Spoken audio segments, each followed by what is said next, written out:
Përshëndetje miq. Gjatë fushatës së fundit është bërë një propagandë e madhe për mua, se jam kundër luftës së drejtë UÇK-s. Megjithatë, kjo nuk është e vërtetë. Në 2 celularat e mi e kam emblemin e UÇK-s të vendosur.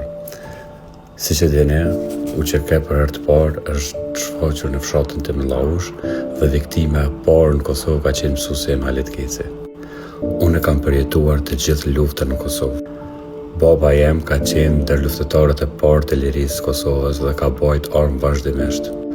Në kohën kur është bërë sulmi ndaj familjes Qashari, i vetmi që nuk e ka tradhtu edhe ka qëndru stoik edhe ka u përpjek me ndihmu ka qenë vetëm baba jem Halil Keci. Në luftë në Kosovë kanë qenë rreth 10 deri 15.000 veteranë, ndërsa sot janë 64.000 veteranë. Unë i urrej 45.000 veteranë të rrajshëm, të cilët çdo muaj e damtojnë parafërsisht 15 milion buxhetin e shtetit me taksat tona. Po ashtu e keni keq përdor edhe intervistën tem gjatë fushatës, se jam kundër krerëve të UÇK-s, Kadir Veselit, Recep Selimit dhe Jakub Krasniqit. Kjo nuk është e vërtetë. Unë këmë thonë jam kundër Hashim Thaqit dhe këmë thonë kërkoj burg të përjetshëm për Hashim Thaqin, i cili ka mohu luftën e drejtë të UÇK-s dhe ka thënë kam qenë larg frontit të vijave të luftës. Prandaj, unë jam adhuruesi më i madh i UÇK-s, i luftës drejtë të UÇK-s. Dhe këto lojrat politike të analizave nuk qëndrojnë. Faleminderit gjithëve që nuk e keni besu. Faleminderit në veçanti Mergatës që nuk u ro prej e mashtrimeve rënave të analistëve. UÇK është e përjetshme.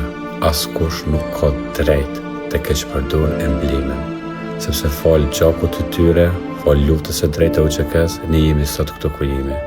Unë e di disa raste që janë 20.000 invalid të luftës, të cilët kanë pasur aksidente të ndryshme, disa nga ta kanë hyrë në shtëpi për me vjedh edhe kur i kanë sulmu kanë pasur shenja.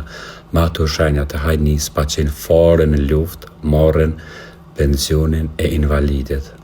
Ka edhe raste të tjera të cilët kanë punuar në fabrikët e çokoladave nëpër Evropë, edhe ata marrin statusin e veteranëve të cilët me ndonjë thik aksidentalisht e kanë prek veten edhe ju kanë njoft statusi i invalidëve dhe veteranëve.